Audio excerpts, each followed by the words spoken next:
Hello, I'm Jonathan Bowman-Perks and welcome to my favourite time of the week where I share wisdom and experience from other leaders and from my own experience for free with you to pass on and share with other people. Now, this evening there's going to be a programme on the BBC where Prince William and also Gareth Southgate, the footballer, are going to be among a group of men talking about mental health issues. This has been Mental Health Week. And so I think it's really quite important that we focus on this topic, mental health issues that emerge, about prevention before having to repair, and about risk mitigation. So tomorrow I'm going to be at a lawyers' conference with people from all around the UK and America, and I'm on a panel talking about the whole point of mental health and why it is so important and what to spot out, what to look out for, what to spot, and what organisations can do in order to not have the kind of mental health problems they have and what to do when they've got them. So I just want to talk on a few things to point out for, the whole point of risk mitigation and using the Inspiring Leadership Compass, some of the key 8 points for you to think about. So, many of the problems in the firms, between the firms that are good at handling mental health issues and don't get them, and those that tend to get a lot of them, here are some of the key points. Firstly, cultural expectations. In unhealthy firms, there is an expectation of working late and so long and doing so many, clocking up so many billable hours that they tend to generate mental health problems and that machismo that goes with it. Secondly, bright people, high IQ, but low EQ. They're not really reading the people they're leading and spotting signs early. And that results at any price. JFDI, just effing do it. Tough culture that will cause people to crack under that kind of pressure. What tends to happen in some of these cultures is the use of drink or drugs as a crutch to cope with the pressures that people are under. And sometimes what you might see is some pretty strange behaviour where people might be unreliable or not show up when they normally do. What's going on? Are people picking up those little signs that things are not right, which will do untold damage to the brand of that person, of the organisation, and of the clients that you're serving? Beware a culture that's based on alcohol. We're now starting to get a kickback from some of the millennials who are going at university when you're doing the milk rounds and you're doing the recruitment. It's always drinks parties and come to this drinks and drink lots with us. And if you do well, then here's a bottle of champagne. Everything's based on alcohol. It takes me back to my days in the army where crates of beer were put in the corner and you were a wimp unless you stayed until the very end, drinking yourself to near intoxication and oblivion. So this work hard, play hard culture, is it really healthy anymore? I don't think it is. And this situation in some firms where work completely trumps personal life, health and well-being, and your bosses have no interest whatsoever in your life or your family, or know anything about you or you about each other. That's all very unhealthy situations. What it's really about is don't just get to a situation where you've got a crisis, someone's come to you, they're about to think of taking their own life, as I've come across with a number of people I've had to help, or they're in a really bad state. You really need to act on it early to prevent before you have to repair.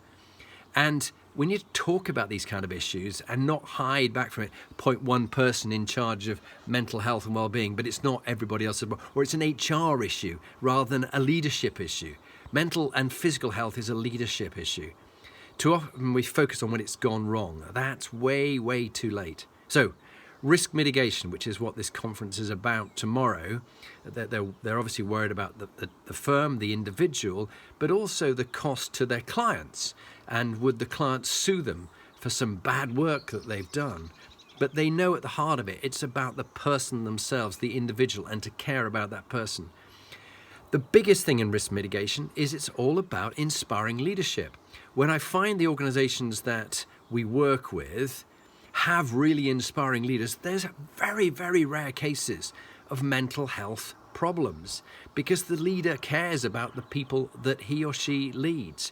They also have strong teams that bond together, look after each other, watch out for each other, notice signs with each other, and a healthy culture in that law firm where people want to be the best of the best, but not at any price.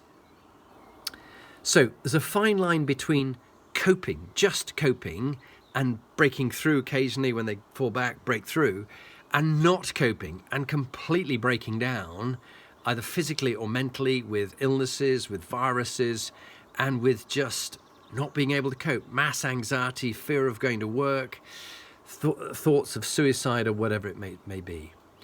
As leaders, we all have a duty of care to the people that we're leading. The organization has a duty of care. So there's a fine balance between, by all means, deliver great work for your clients and try and do their best and deliver billable hours, but not at any price.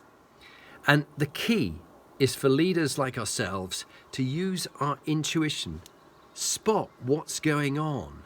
You should know your people, little signs, little cues, the body language in their face, the head, when they come into work. Are they down? Is their chin up or their chin down? And using intuition and emotional intelligence so that instead of being focused on just delivering for the client and getting the task done, they're thinking about the relationships and that we really genuinely care and people feel that someone cares about them. And when they do have a bad time, actions taken early to get some time off for that person, to get some help, to refer them to some therapeutic support and some medical support to help that person. So spot the signs early and prevent it before it becomes a major issue for your firm and for your clients because you've let them down with someone who you haven't looked after, and as a result they've got to a point where they've completely gone beyond exhaustion, bad sleep, bad diet, lack of health, fitness, time off. They're constantly just draining themselves down to naught. And if I pick the 8 points of the Inspired Leadership Compass, firstly, number 1 of 8, MQ, you have a moral responsibility. The organization and the leaders have a moral responsibility to look after the people that they are leading and to spot early, before it's way too late, that there's a possible problem. Has this person taken enough time off? Is he having weekends, or is he working all hours, all the time, and doing the macho all-nighters? I had a merger acquisition, I didn't sleep for 3 nights. That's madness.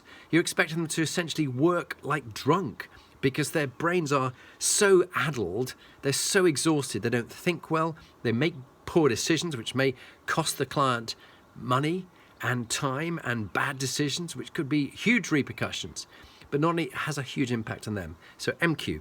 PQ. Ensure their work has meaning and is fulfilling. Don't just give them the drudgery and the worst of the jobs. Give them interesting work as well. Vary it. Get them moved around the organization. HQ. Create a healthy work environment. Ensure they're doing fitness. Have some team-based activities to raise funds for a charity, like doing a cycle competition or a Tough Mudder or a triathlon. So health, mental, physical. IQ. IQ is about decision-making, and decision-making with the help of other people. So have they got other people that they can call upon? Is there a team around them that they're not alone? The 5th one is EQ. So are you good at reading each other and spotting the signs, even spotting the signs with your boss? Because maybe no one's looking after your boss. Are they about to crumble? And then getting the necessary help for them, referring them to the specialists who can help them. The last 3, RQ. By all means, be resilient and be robust and anti-fragile, but not to the point of complete breakdown, disintegration and fragmentation.